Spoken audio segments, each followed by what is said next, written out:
Hey, Jennifer, you ready for the State of the City today? I am. Let's do this. All right.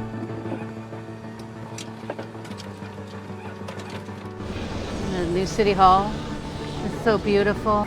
Wow, can you believe it's been almost a year since we've done the groundbreaking? And it was almost 20 years in the making to get there. I'm so proud of the way that the project's being managed. I'm so proud of the way that it's financed. It's on time, within budget, and we're not raising property taxes. And the best part about it is that it has a one-stop shop where our residents and our business owners can come in and they can do all sorts of things in just one area without having to go to 5 different areas throughout the city. That's great. Yeah. You know what's amazing? We've invested more than $200 million in public facilities. Critical infrastructure. 3 years, something like that. And of course, we built big things. Our new stadium, our Blue Jays player development complex, our emergency operations center, and we have even done work to our water and wastewater treatment plants. Coming into fiscal year 2022, fiscally strong despite the pandemic. That's awesome. Yeah, penny for Pinellas certainly helped. It's much stronger than we thought that it would be, and we can use that to finance a lot of our capital projects. That's thanks to the American Rescue Plan Act funding, and we're using $16 million of those funds for infrastructure projects like broadband. We're using it to help our businesses throughout the city and our not-for-profits. We're having the grand opening October 15th, rain or shine. It's going to be wonderful. We're opening the building to the community so they can walk in the building and see. That's going to be awesome. All the offices and city commission chambers, which is going to hold an additional 50 people. And we saved our tree. Yeah, we did. The Grand Oak, front and center.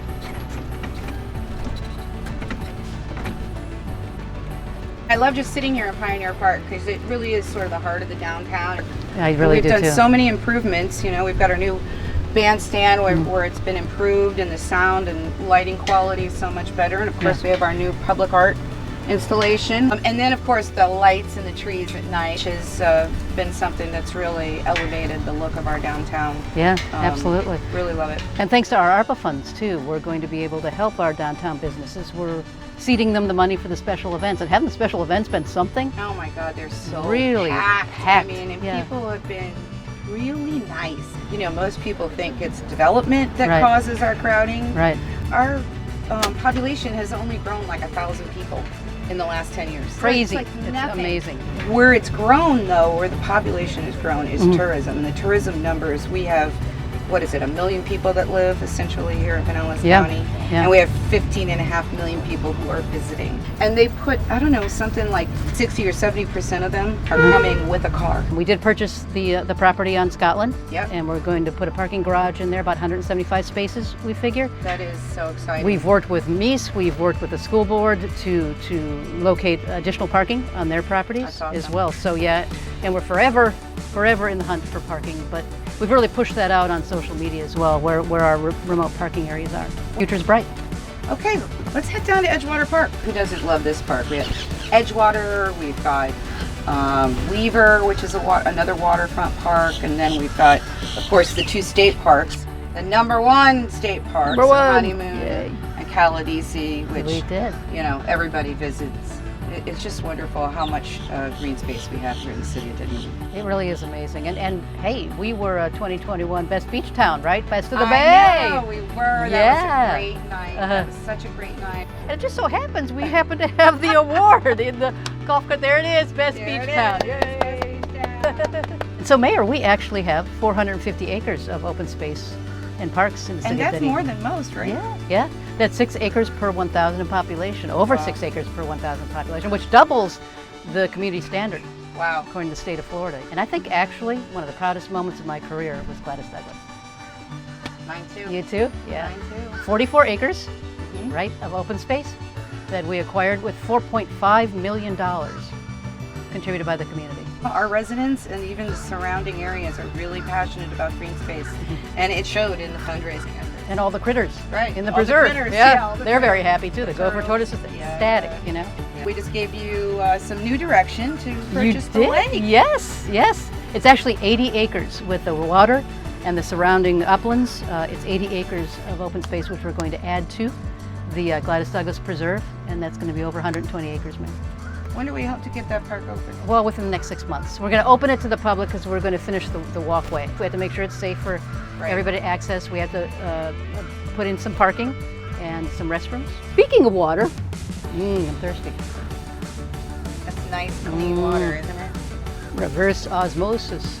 clean water. Yeah, and aren't you glad it's back? So last September, Reverse Osmosis Water Treatment Plant, there was a fire, as you know, and it knocked out all of our skids, which produced the treated water. We were offline in terms of reverse osmosis treated water until December of last year.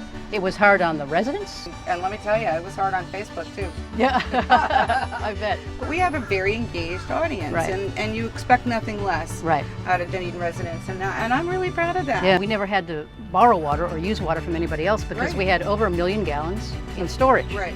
Yeah, and a lot of people ask us about our level of service. Do we have enough infrastructure? Structure to support development and all Yeah. that stuff, yeah. Yeah, and as far We've as got reverse plenty. osmosis water, we have more than enough. It was very impactful to our local It's an businesses. economic development generator for sure. It was. With water. So Yeah. thank God we have it back. Yeah. Let's head to Sterling Park. Oh, we're going to the driving range? Yes. Oh. Beautiful shot. Jennifer, what the heck are you doing? I'm warming up for State of the City. Come on, we gotta go. We're late. I don't get much of a chance to play a lot of golf, you know. Well, you will. Come on, we're late. Okay. Okay. Ready. Here we go. All right, let's go. Let's go. Let's go.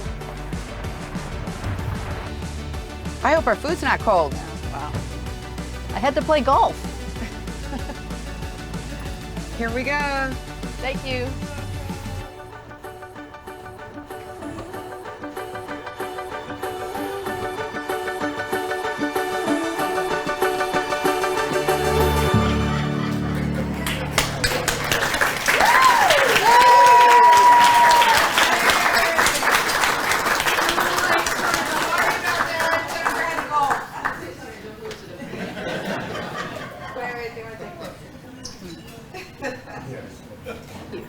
What an entrance.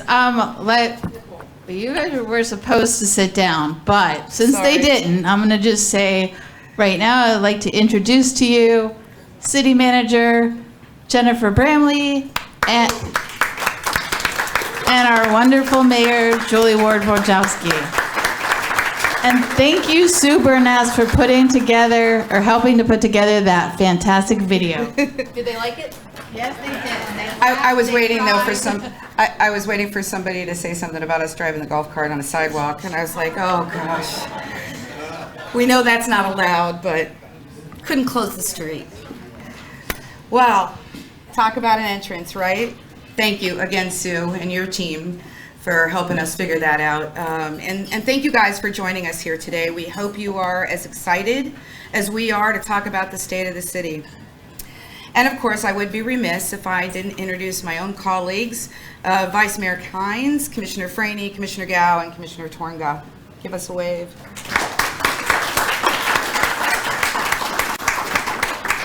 So it's really hard to believe that it's been 2 years since the pandemic. But this season has been better than ever, and our businesses are doing well, and we saw a full stadium last Sunday at opening day of spring training, which is back in full force, yes?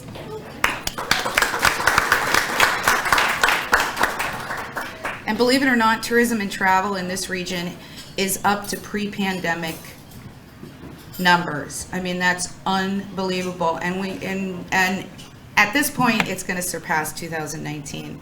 So we are really excited about that. We've really worked hard to help our business partners and our 501c3s fund their events. I know you guys have been to some of those events. They're packed, and people are so happy just to be out and about and be amongst their friends and neighbors. It almost feels like we're getting back to normal. But you know, we know there are still things to address: labor shortages, supply chain issues, affordability of almost everything.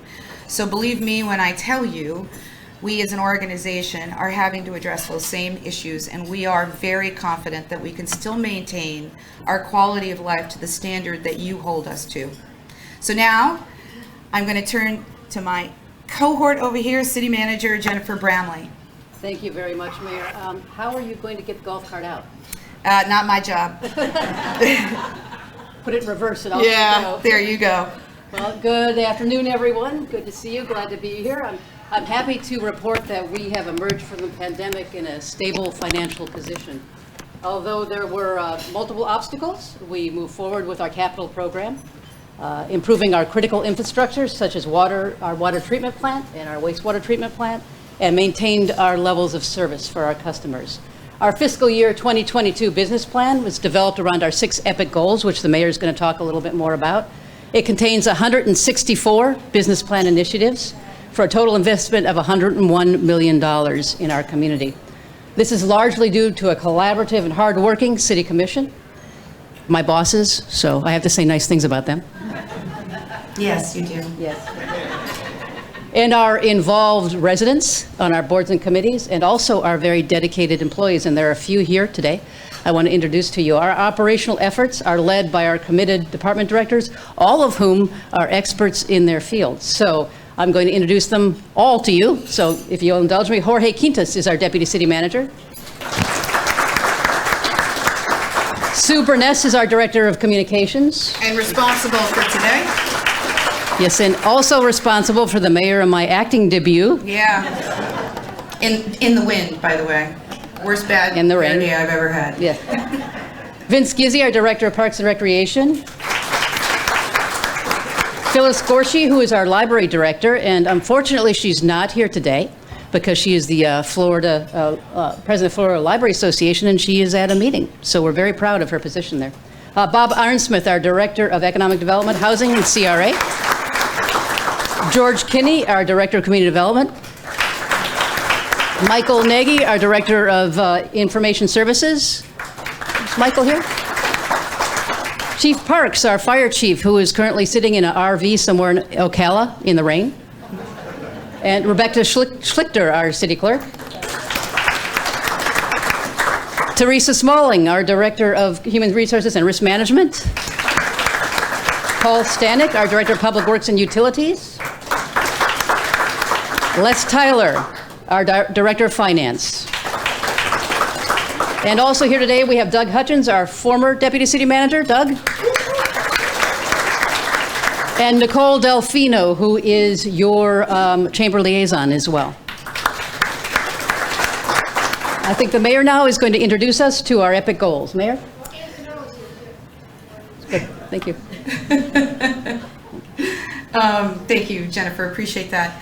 And I also just want to say a big thank you to Pam and her team for working, the chamber, working so hard to put this event together. So as some of you know, we have 6 EPIC goals, and when we read them, they're not really the traditional things. Most cities, they have goals that say promote economic development, ensure we have public safety, deliver clean water. But the way we look at that is those are what's expected of us. Those are the basics. And we have all of these great people in our department as our department heads to make sure those things happen. But as I said, those are the basics. And while we promise to do them well, we are anything but basic. So if you haven't seen them, let me introduce to you what we believe elevates us from the rest. EPIC goal number 1. We want to create a vibrant cultural experience that touches the lives of our community and our visitors. So what does that mean? Technical difficulty, I can't tell you what it means. It means a lot. It does. It means a lot. Sorry. This happens all the time. Okay. We want whomever visits Dunedin, whether it's a resident or a visitor or a family friend, to feel something good when they come here. We want our residents to feel like we are welcoming and friendly, a variety of things to do here, and a fantastic place to raise a family. And of course, as others in this room, I look at Jeff Gao over there, Commissioner Gao, I have grown up here and raised our family here. I can tell you that I rarely cross Curlew, or US 19, or Union. And why is that? Because we know that Dunedin has everything we need right here in our 10 square miles. So Jennifer, will you tell us some of our projects that fall under this goal? Absolutely. One of those great places in Dunedin, one of our community assets, we're standing in it right now, aren't we? Our golf club. We have plans for our golf club. There needs to be some improvement in the fairways and the greens. Some of the trees should be removed to make it more playable, and I can tell you I spend a lot of time whacking away in the trees when I play this course. As you can see, So the City Commission has committed up to $4 million, for improvements to the golf course, to the American Rescue Plan Act funding. And we're going to be talking about, we call it ARPA. So I'm going to talk a little bit more about that towards the end of the State of the City, but we're going to use ARPA funding for that. And also, we're improving Highlander Pool. It's leaking like a sieve, to be honest with you. Yes, it is. It can't hold its water. Right. So to speak.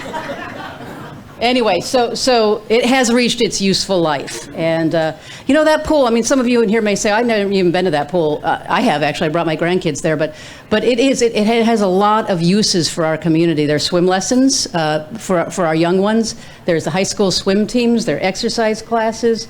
And all sorts of opportunities at that pool. It's a gathering place for those who don't have a pool in their own backyard. And so the City Commission has committed ARPA funding, American Rescue Plan Act funding, to support the pool as well. So Mayor, you want to talk about parking? I do. I'm sure you do. So, parking is one of those things that sort of we chip away at every year. Because as you know, there's just not a lot of available land for parking. So it's hard to make a strategic plan of where and how you're going to want this. But most of you know that we purchased the land on the corner of Scotland and Douglas, and we are in the process of beginning the design for a garage on that land where we hope to provide roughly 175 parking spaces. And that garage will replace the Ocean Optics property once it gets developed, which has roughly 60 spots, and add some extra spots for our visitors that come here. We've also worked out a deal with Meese Hospital to tear down their storage building on the corner of Milwaukee and Maine. You might know it as the old post office. And once that's completed, we'll have about 75 spots. So this is going to help us with loss of other parking in other places. But we aren't working on just a place to put cars. We are partnering with the county, PSTA, Fort Pinellas, and the City of Clearwater to bring back our ferry service to Dunedin Marina. And we are also working with these same partners to try to achieve 30-minute service on our Jolly Trolley. And these two forms of transit will chip away at getting cars off the road. But additionally, and hopefully this coming year or so, we hope to start our downtown looper. As you know, we cannot cherry pick where we add this parking, but if you can park wherever you need to and find a spot, we can pick you up and get you where you need to go. And that's the important thing. It enhances the experience of our residents, our businesses, and our downtown employees. And we're not stopping there. We are taking steps to become a smart city.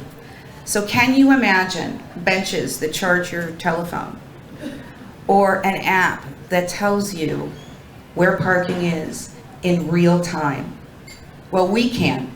And we've taken the first step to get there, and that is free Wi-Fi for downtown Dunedin. So because of our ARPA funds, we will be able to install broadband cable on Maine, Douglas, and the Marina. It's important because that Wi-Fi not only gives us the opportunity to become a smart city and make our dreams come true, but it allows the user to access a Dunedin landing page and the Dunedin app that our Business Alliance is working on. We are dreaming big and thinking about our collective futures, and we couldn't be more excited. But we want to do more things, and we want to do them in a balanced way. So, like it or not, we live in a tourist-driven community, as most do when they live on the coast of Florida. And tourism, of course, has increased every year over year, except for during the pandemic. So what does that mean for Dunedin? Well, let me give you some stats. Some of you have heard this before, but it's really important to reiterate. In Pinellas County, we have roughly 15 million visitors every year. And as you know, we only have a million people that live here, roughly. Out of that 15 million, 94% either come here by car or rent a car or use somebody else's car while they're here in the region. That means we have 5.6 million extra cars annually in Pinellas County over and above our own. That contributes to congestion and using parking. So let's break it down as it affects Dunedin. Dunedin has roughly, I just rounded, 5.5% of that number of visitors to Pinellas County. That equals to 800,000 visitors annually to our town, to our 10 square miles. And that equates to 300,000 extra cars. So with less than 38,000 people that live here, you wonder why we have a lot of traffic and why we are congested. Here's another interesting stat. Since the 2010 census, we've only added 1,000 residents, roughly. So tourism is our #1 economic driver for the entire state, as well as us. But unfortunately, it's the #1 cause of the congestion we feel every day that we walk out of our house. So it really is mission critical that this city think about our future in both transit and parking. So I'm going to tell you about epic goal number 2. And this is one that I know we all love, especially Deborah. We want to create a visual sense of place throughout Dunedin. And why is this important? Because it is our ultimate goal to see Dunedin's beauty and village vibe all over our town. It's important to us that no matter what way you come into our city, when you leave Palm Harbor, when you leave Clearwater and into Dunedin, we want you to physically feel something different. And that's a goal that we are all committed to and very proud of, by the way. So Jennifer, tell us about a couple of projects that fall under that. Well, so we have a lot of projects that fall under this epic goal, but I picked 2 to talk about today. First of all, historic preservation. So Vice Mayor could probably get up here and talk about this all by herself, and I'll go home. But She can't. She won't be able to back that thing out. No, definitely not. We don't want that. No. She loves me. So since 2019, the city has designated 21 homes in the city of Dunedin as local historic landmarks, and a church also, right, Pastor Sheila? Right, absolutely, the Sanctuary First Presbyterian. Yeah, 2 churches. That's right. Sorry, Father Bob, I forgot about that. How could we forget about him? We have a very active historic preservation advisory committee. We've worked with a consultant also to conduct a historic resources survey for historic sections of the city.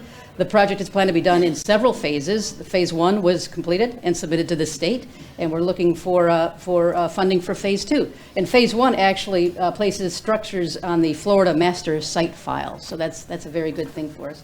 The other is the South Dunedin character overlay. You may have read a little bit about that or heard a little bit about that.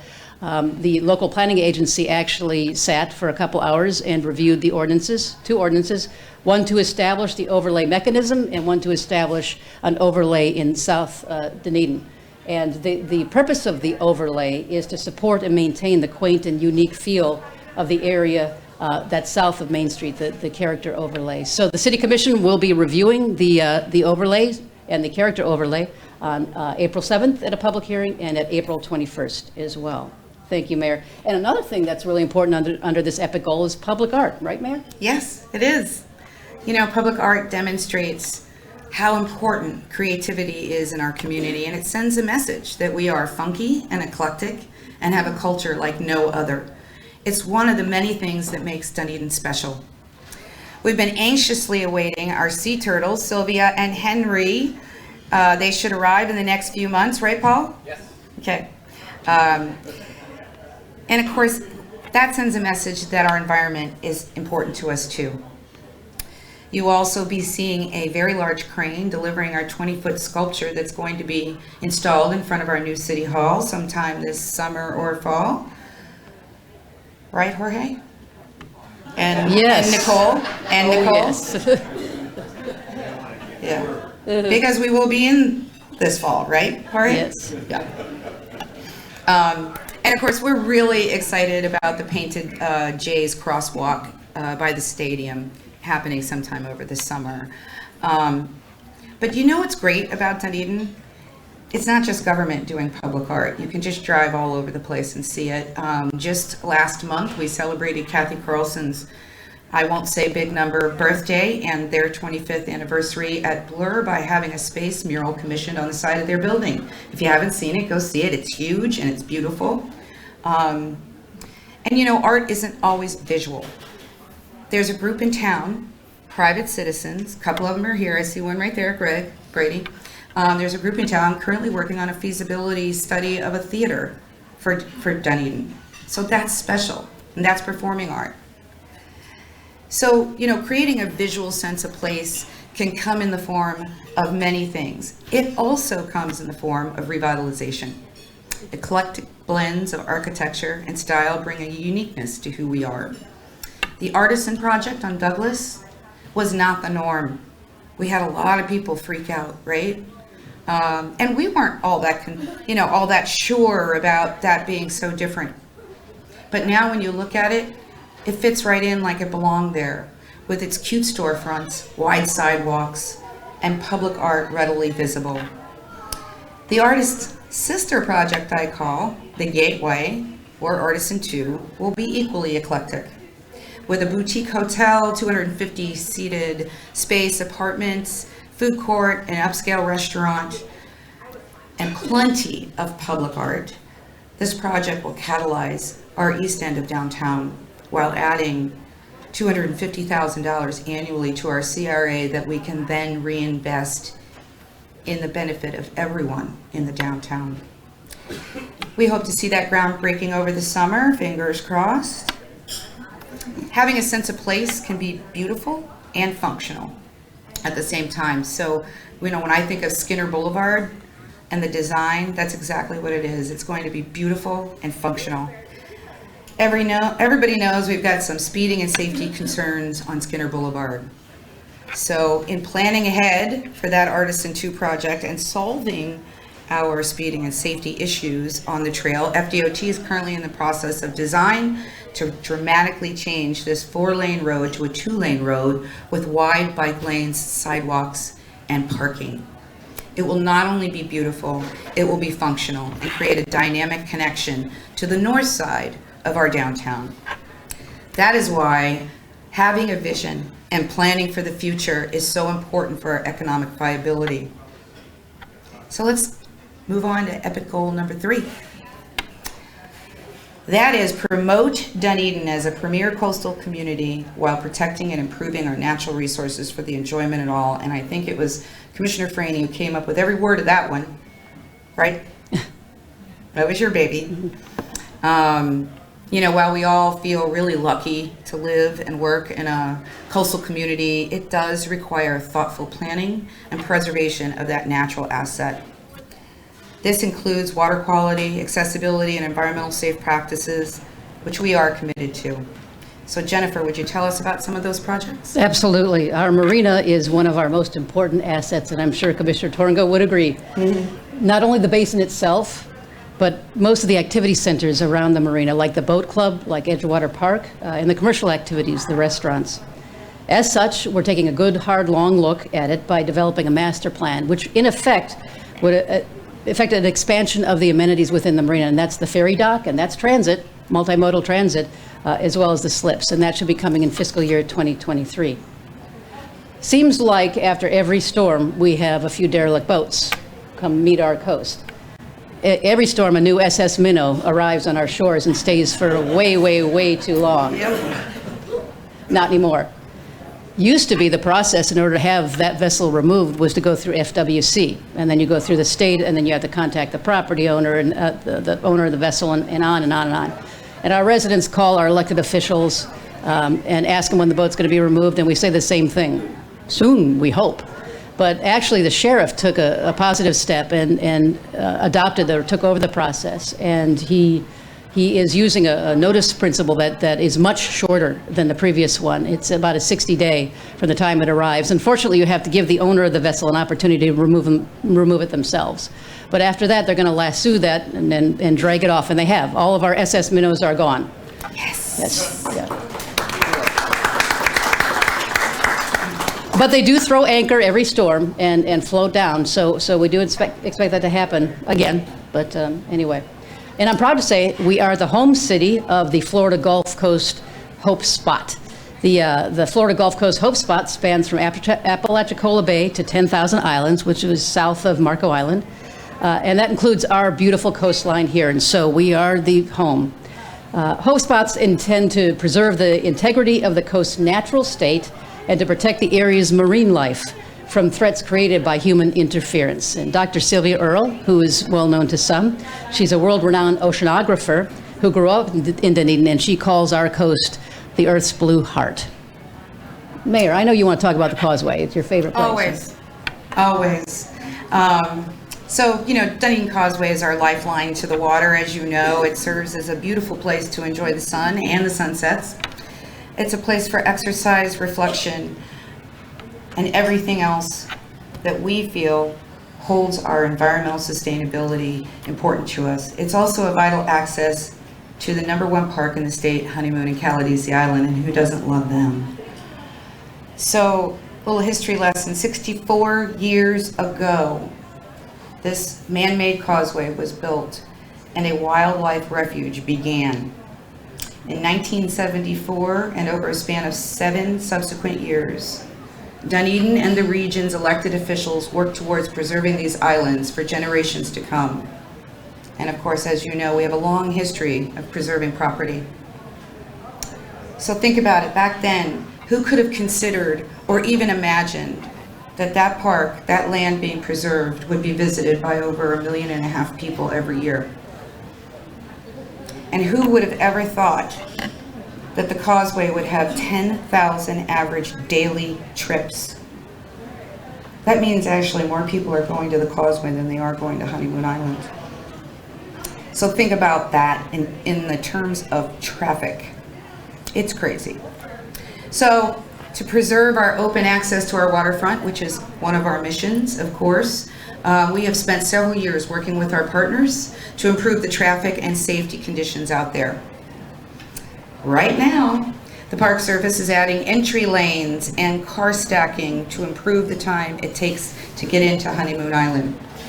And yes, I know it's happening during season, but I'll tell you, it is, knowing how many people we have going out there in the summer as well, there is no good time.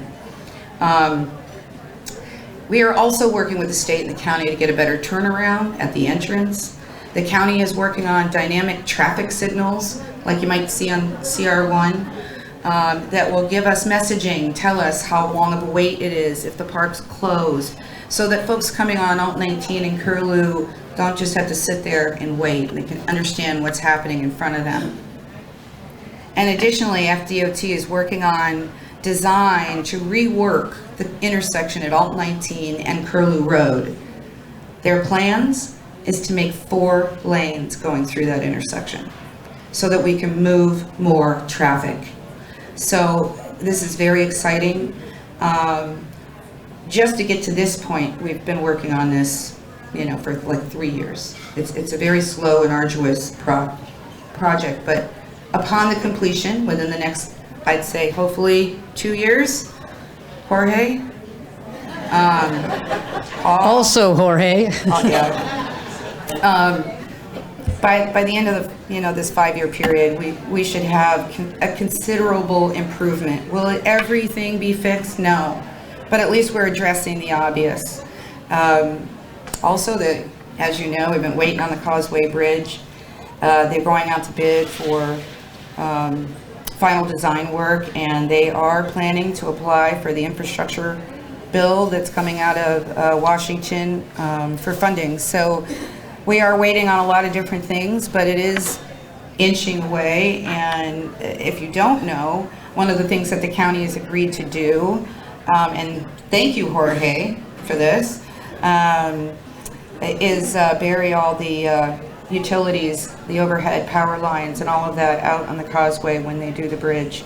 And what this is going to do is storm harden this whole area and improve the look of it. So your city has been fighting really hard on these big impactful things, and of course we can't wait until it's done. So let's move on to epic goal number 4. Be the statewide model for environmental sustainability stewardship. This means we are taking a stand. We want to be bold and we want to be the best. We have set the bar high, and year after year we are making it happen. Jennifer, can you tell us about some of those projects? Absolutely, and I want to comment that when I'm looking around the room here, I see a lot of people that are taking that stand with us, and I'm really proud of Yes. our residents and all that you're doing.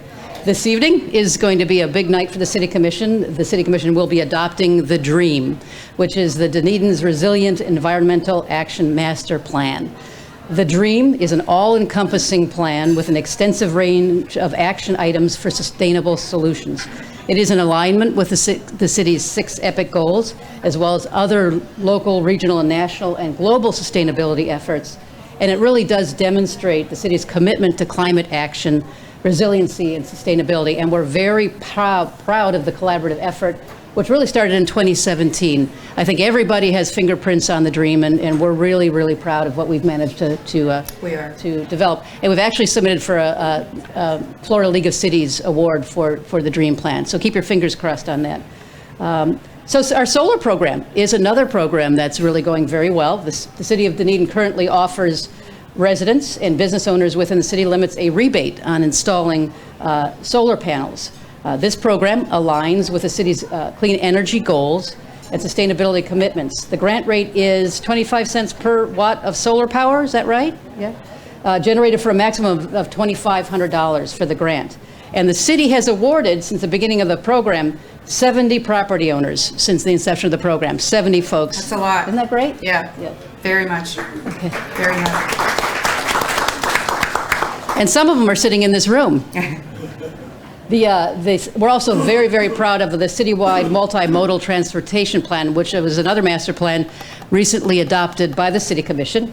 The plan outlines priorities and plans for improving safety and connectivity of the city transportation system, as well as integrates various modes of transportation, golf carts, bikes, walking, Commissioner Gao? Yeah, jogging, all those sorts of things to make traveling easier and safer and more efficient in the city of Dunedin, and even riding ponies, right? I mean, I don't think that's in the plan. Epic goal number 5, Mayor. Okie doke. To enhance the community relationship strategies that strengthen inclusiveness, respect, transparency, and collaborative engagement. I remember back in the day when County Commissioner Dave Eggers was mayor, he used to always say, when we have an item that's important to the community, we talk about it again, we talk about it 3 or 4 times, then we go back and talk about it many times before we approve something. And while we made a funny about it, it really is true. These things are very important to us. So nothing could be more important to us than to hear the viewpoint of others in our community. We want to give them a voice. We've taken a number of steps over the years to build on this goal, but there are a few things coming this year that we are really excited about. First, on top of embarking on all these communication initiatives, you may have been noticing the extreme improvement in our social media content. We have really worked on videos and real-time information that's valuable to you. We're not only utilizing Facebook and Instagram, but we've stepped up on Twitter and added Nextdoor to the process as well. Additionally, we've added a weekly newsletter for those who like to use email instead of social media. But what we're most excited about coming in this coming year is our new website. It's dynamic and interactive and will be much easier for you to find the information that's important to you. And we can't forget about online permitting. Where's Michael?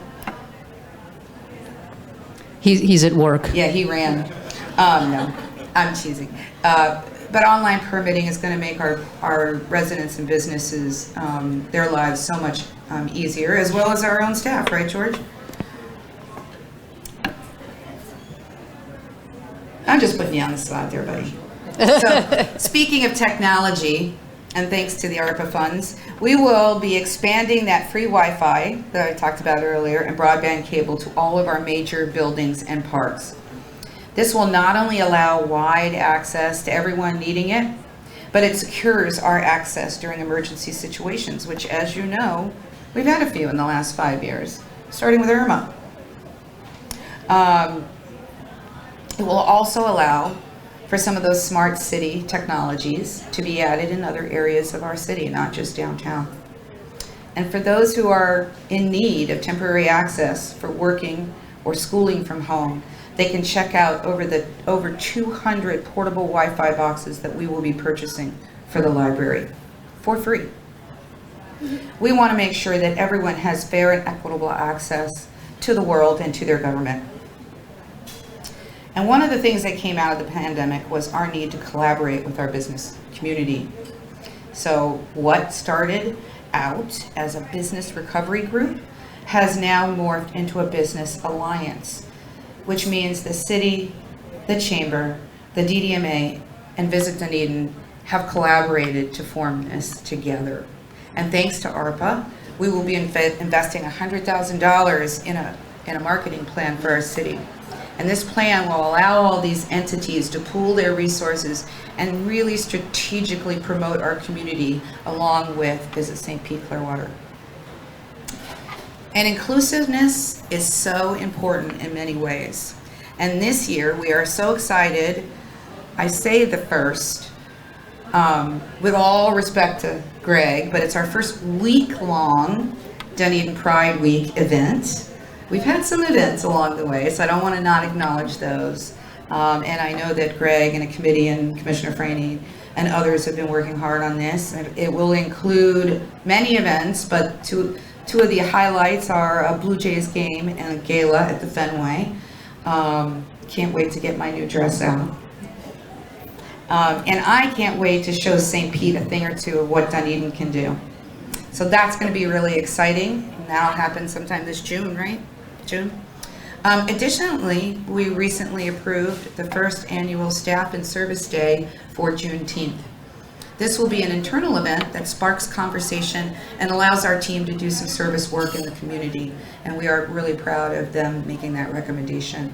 So Jennifer, can you tell us some more things about our communication? Absolutely. Who's filled out the citizen survey? Oh, wow. That's wonderful. If you haven't, you still have a chance, right, Nicole? Until Sunday. So rush to your computers and fill out the survey. So we budget strategically. We form our budget around the citizen survey and the business survey as well, so that we know what it is our residents want to see and where they want us to allocate our resources. We're currently running the survey. As of last report, we have 1,500 people who have taken the survey. And that beats, I think, by 300 the last one that we took. So it's already a statistically confident survey, and we're very proud of that. The three things in our last survey, I think it was 2020, that were developed from our residents, the three major issues were, I think we all know them: traffic, right, overdevelopment, and affordable housing. Now, as far as traffic goes, what the mayor was talking about, as far as the number of tourists, we're not going to be able to decrease the number of vehicles going through our town. It's just, no, we don't have gates on these state roads. It doesn't work that way. So what the City Commission did instead was approve a contract with the Sheriff's Office where we were allocated 2 additional community police officers, and they are dedicated to traffic control only. So when you get pulled over, it's probably one of those 2, and you can thank the commission. Oh, thank you, Jennifer. I'm just kidding. I really am. I'm kidding entirely. No, you're not. Yeah. No, you're not. Because you're not the one that gets the complaints either. That's right. So please do take our survey, because we're going to use the survey to develop our budget for fiscal year 2023. I want to talk a little bit about overdevelopment as well. The City Commission responded with a number of code amendments. They decreased the heights of buildings that were permitted in our downtown. They also increased buffer areas in our downtown and setbacks for some of our residential areas, our residential developments within the downtown area. And the overlay as well is a way to address that overdevelopment issue. So they were all over that one. And then there's affordable housing. Tough nut to crack. It really is. And affordable housing is a region-wide, a nationwide problem. It really is. And we don't want to just play lip service, but we need to work with our partners at the county, at the state level as well, to provide affordable housing. We do have a number of developments, and people really don't know this, that do provide affordable housing. There's the San Christopher Apartments, the Eco Village. Palm Lake is a county-run affordable housing. Shady Grove Townhomes, Creek Park Townhomes. And also, the City Commission has allocated $650,000 in our budget, and it rolls from year to year, to take advantage of tax credits to work with a developer in order for them to get tax breaks to develop affordable housing. So we're working on it, but like I said, we need a number of partners to provide affordable housing in the city of Dunedin. We do have, next year, we'll do our business survey as well. So those of you who own businesses, we will be sending you surveys next year to find out what you think. And you know, the interesting part is the business survey and the resident survey the citizen survey were very similar as far as the results go. So I think we're allocating our resources as we budget very well, but it is predicated upon what our business owners and residents want to see. Thank you, Jennifer. You're welcome. Appreciate that. Okay. Epic goal number 6, our last goal, is to be a premier employer by fostering a diverse, highly engaged workforce through employee recruitment, attraction, and development, and inclusion initiatives. So, you know, we just recently, in the last couple of years, created this goal to ensure that we could provide you with the best service that one could experience. And here we are, struggling, just like all of you, with businesses to get folks back to work. But nothing could be more important, and we know that we feel your pain. So Jennifer's going to tell us a little bit about how we're going to address getting folks back to work. Absolutely. Thank you, Mayor. So one of the things I see some of your businesses are closed, specifically hospitality, Monday and Tuesday and Wednesday, some of them, you know, throughout the season. And it's probably because you couldn't get your employees, right? Servers and that type of a thing. In hotels, they ask you at the front desk, you know, you're not going to change your towels, you know, and it's usually for you know, sustainability, but a lot of times it's because of labor. One of the issues that the city has is that we can't shut down. There's some areas that we can shut down, but essential services like solid waste, wastewater, we cannot shut it down. And so our employees, many of our employees stood firm throughout the pandemic. They had to report to work. Even that time before vaccinations and before we really knew how severe it was going to be. And so I'm really very, very proud of them. The City Commission has awarded them some premium pay, which we're going to roll out that program here very shortly. Teresa and I are still working on that. But I couldn't be more proud and more honored to serve with the employees that I serve with. They are just an amazing group of committed, dedicated people.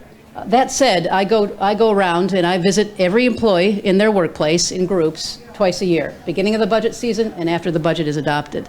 And this time around, I was really bothered by what I heard. The pandemic has bothered them. We have the same mental health issues that we have in other areas of the nation. But also they really felt that they were working really, really hard and that their pay was not at market. And so I asked the City Commission if they would allow us to do an organizational study, and they gave us approval. The organizational study is going to do a deep dive into our 3 largest departments, and it's also going to look at our salary rate. And I think that's really important. We don't want to be bottom of the market. We want to be at least mid or mid-upper in the market, and so we can attract good quality employees. You know, we sell ourselves. Our last couple of department directors that we hired came from different states, and both of them said that they came, 3 of them actually came into Dunedin and said, I'm here, you sold me. Well, one needed a little more work, but I got her. But anyway, so. Oh, I know who that is. So we're going to be doing the organizational survey, and we will roll it out as part of our budgeting process. And I know our employees are really looking forward to that. But we were in collective bargaining with our firefighters and our EMTs, and the City Commission did afford them an 8% increase in their base pay. And they did that for one specific reason, because after the research, looking at their salaries, we were bottom of the market, towards the bottom of the market, and we needed to correct that. Those guys are the guys that are making sure all of you are safe, and we did correct it. And so I'm very proud of what we're doing as far as maintaining and supporting the employees, and it will be, as I said, rolled into the budget process. So thank you, Mayor. Thank you, Jennifer. At this moment, and speaking of a great employee of the Chamber, I'd like to invite President Pam Kravitz up to the podium as she has a special announcement.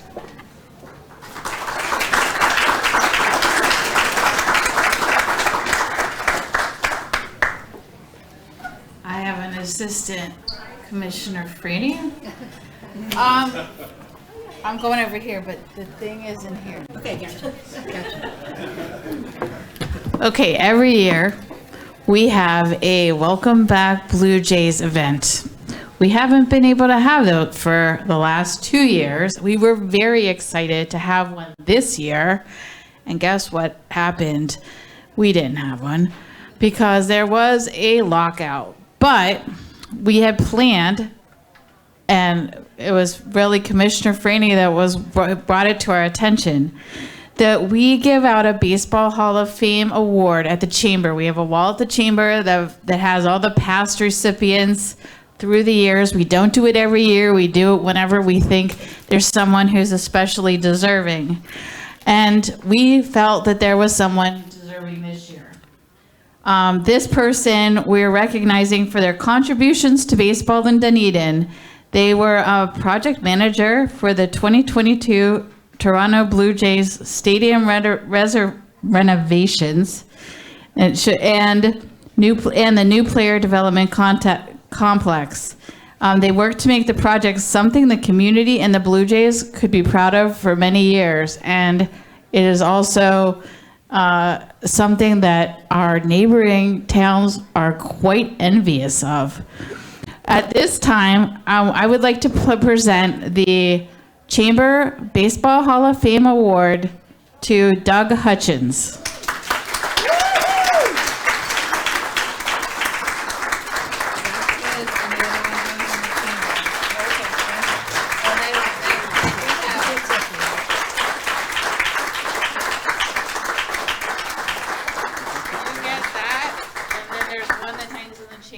Thank you. Okay. Thank you. You say so? Oh, you're pointing the microphone. Well, you know, there's an acronym called TANSTAFL, which is short for there's no such thing as a free lunch. So, well, first of all, so thank you, Jorge, for buying my lunch today. I appreciate that. And I want to thank the Chamber for this. This is, you know, I really appreciate this. It's quite an honor. Certainly was unexpected today. I'm a little under the weather. I wasn't thinking about coming, and then the rain, so I'm glad I did. But sitting here listening to the mayor and city manager speak and going through the epic goals, number 2, I think it's number 5 in particular, reminded me of a book I read last week. And I was having a conversation as we were checking in today with Commissioner Kynes. She actually owns the book, and had I known that, I wouldn't have had to get it from the library in Largo. But at any rate, the book is about the rise of the creative class by Richard Florida. And it's a really interesting book, and it caught my attention because it speaks to Dunedin. It talks about the creative class in Dunedin. I think the mayor said we're funky and we're eclectic, and this book spoke to that. And it speaks to the innovation that took place by the creative class in San Francisco, in Seattle, and Boston, and in Austin. And it could have just as easily said the same thing about Dunedin. So I'm really blessed and fortunate to be a part of the community, living here, worked here for 34 years, partnered with the Chamber on things, worked with the Blue Jays. The one thing I wanted to mention out of the book, though I can't walk away from this microphone without saying it, it had 3 words in one chapter that defined the creative class of the community. And it was talent, it was, no, I've forgotten it. Talent, it had to do with,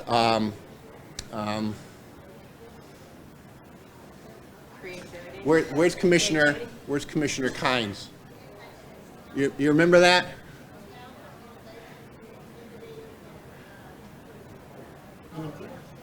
Innovation. Yeah, technology,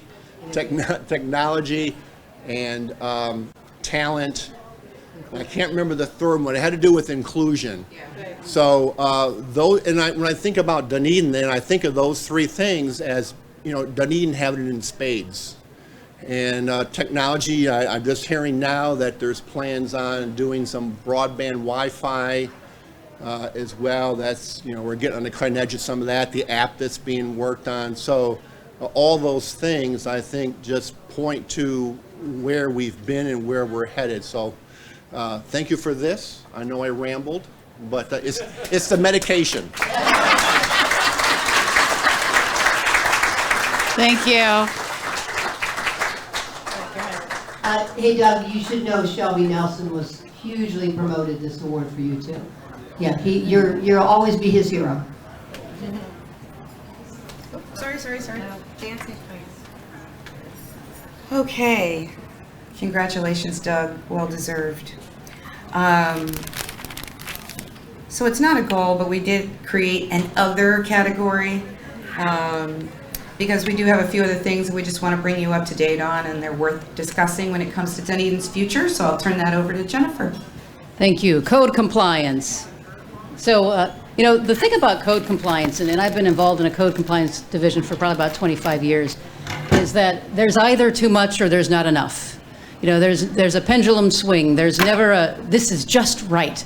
Code compliance is a very difficult division to manage and to administer. As you know, we went through some difficulties a few years ago, and we also lost 2 of our 3 code compliance officers. So we have had some phone calls saying, hey, why aren't you, pick it up? We want to see more code compliance. We did lay off a little bit during the pandemic. It's really hard to issue a notice of violation to people who have no job. It's really hard to issue a notice of violation to people who are trying to school their kids at home and just don't have the time. So now we are picking it up. Beginning of April, we have a new code compliance supervisor coming online. Really looking forward to her arrival. She has almost 30 years of experience and really a great depth of knowledge as far as code compliance goes. So, and we stole her from Clearwater, so I always like that. That's called a poach. Yep. So the Coca-Cola as well. We get asked a lot about Coca-Cola and what the status is. Bob Arnsmith, the mayor, and myself have been having monthly meetings with Coca-Cola, and that's their supply chain, that's what they call them, people here, just to talk about what their status is and in moving out. They are slowly moving their operations from our plant here to what they call the Peace River plant, which is in Bartow. We also reached out, Bob and I reached out to their real estate manager in Atlanta and had a really good conversation with him. He agrees that when they go to sell it, it needs to be highest and best use, which is something, we're hoping we're going to hold him to that. He agreed to meet with us on a regular basis to talk about it. But regardless, we're looking at probably about fiscal year 2023, October 2023, when operations are out of that building. They won't lease it or sell it and lease back or anything like that. They want to stay there until they're completely out and then look to sell that property. But we are on it, and we're having regular phone calls on that as well. And finally, the ARPA funding, so American Rescue Plan Act funding. We were very generously afforded $18.3 million from the local government, from the federal government, over a 2-year period. So right now we have $9.1 million in the bank. So Les Tyler doesn't have to create any counterfeit bills in order to balance our budget this year. But we did use about $2 million for our revenue losses, and it helped us moving into fiscal year 2022. And we have a long list of projects that we are going to fund. Some of them you heard today, broadband, namely, the pool, the golf club, partially, and a whole bunch of other projects. We seeded our special events folks, as you know, and that really helped them moving forward. So those are kind of hitting cleanup here, Mayor. Those are the things that we weren't covered under the EPIC goals. So thank you, Jennifer. And now, finally, please look at your screen for a message from our commission reflecting on 2021 and their passions for the future.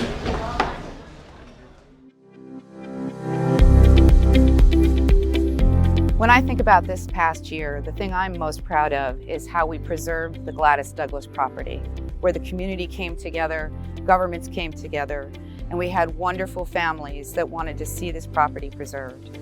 When I think about this next year, one thing that's going to be really important is that we're going to use ARPA funds to install Wi-Fi in our downtown. That's going to give us the capability to have vision and become a smart city. What I'm most proud of is our dream plan, which is our Dunedin Resiliency Environmental Action Master Plan, as well as our multimodal transportation master plan. What I'd like to see the city accomplish is just the continued implementation of our multimodal master plan, really making Dunedin accessible for every resident. Take a little more cars off the road. It will help with our affordable housing, our economic development, and just really overall make Dunedin a much smarter, walkable city. What I'm most proud of for 2021 is the legacy decision that the Commission made in acquiring this beautiful Gladys Douglas Preserve. It's 44 acres of pristine open space. The most important thing, the thing I'm most proud of, is it was a community-wide effort. It took a village, we got it done. I hope that we can start to open this beautiful preserve, do some things that will get access to the public, opening our beautiful new City Hall. So, go 2022. I'm very proud of the resiliency of the people and the government during the pandemic. I'd really like to continue to look at historic preservation. I'm very, very proud of our public art. I want to continue to work on the quality of life. We have a very unique town. That's what I hope to see, that we will continue to really look at our quality of life with our citizens. I'm most proud in 2021 from two issues that occurred in the city of Dunedin, and they were both brought about by citizen-driven inquiries. One was our overlay for the south part of Dunedin, and the second one was a solution for the Trail and Skinner accidents that were occurring. My vision for the city as we go into this year is safety and security.